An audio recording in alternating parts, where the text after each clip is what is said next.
دیا، بولو یا حسین یا حسین یا حسین۔ ہر چیز کو کوئی نہ کوئی چلانے والا ڈرائیور ہوتا ہے، کار چلانے والا، گاڑی چلانے والا، ٹرک چلانے والا، اسے ڈرائیور بولتے ہیں۔ جماعت کو چلانے والا اسے امام بولتے ہیں، کسی تنظیم کو چلانے والا اسے صدر بولتے ہیں۔ سمجھ میں آ رہی ہے؟ یہ جو محفل ہوتی ہے شہید اعظم کانفرنس کے نام سے، اور یہ حسینی چوک، سمجھے، ان سب کمیٹی والوں کی طرف سے، ان نوجوانوں کی طرف سے، سمجھ میں، حوصلہ افزائی کے لیے، سمجھے، ان کو عالی جناب محترم شرافت حسین صاحب کو، یہ سب لوگوں کی مرضی ہے، ان کو اس محفل کا مطلب اس تنظیم کا صدر منتخب کیا جاتا ہے، اور یہ لوگ منتخب کرتے ہیں ان کی حوصلہ افزائی کے لیے۔ ان کے سر پہ ہم لوگ کوئی ربن تو نہیں کٹوائیں گے، ہم لوگ کوئی پھول گملہ ایسا تو نہیں، ہمارے پاس تو وہی طریقہ ہے، آقا کا جو امامہ، جو سنت، جو یہ ہوتا ہے نا، تو وہ امامہ شریف ان کے سر پہ سجایا جائے گا۔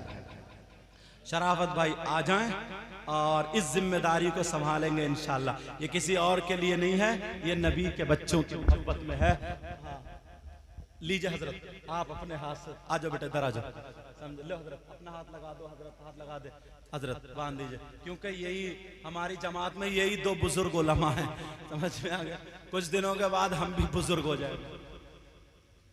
اللہ تعالیٰ، وعلیکم السلام، ماشاءاللہ۔ اور ایک بات بتاؤں، یہ نبی کے بچوں کی محفل، ان سے ہر آدمی یہ محبت کرے، ہر آدمی یہ محبت کرے کہ انشاءاللہ ہم جب تک زندہ رہیں گے تب تک حسین سے اور ان کے بچوں سے محبت کرتے رہیں گے۔ آپ دنیا سے جاؤ تو یہ تین باتیں اپنے بچوں کو گھٹی میں پلا دینا، ایک تو قرآن شریف، اور دوسرا نبی کی محبت، اور تیسرا اہل بیت کی محبت۔ بولو یہ کام کرو گے نا؟ بولو انشاءاللہ، انشاءاللہ، ماشاءاللہ۔ ہاں، اور دیکھو کسی کی کوئی بس کی نہیں ہے کوئی پروگرام کرا لے، کسی کی کوئی ہمت نہیں ہے، آقا جو چاہیں، اللہ جو چاہے، سمجھے، وہی ہوتا ہے۔ انشاءاللہ مجھے امید ہے آگے بڑھتے جاؤ گے، دینی کام میں پیچھے نہیں ہٹو گے، اور نہ ہی کوئی ایک دوسرے کی ٹانگ کھینچے گا۔ وعلیکم السلام، بولو انشاءاللہ۔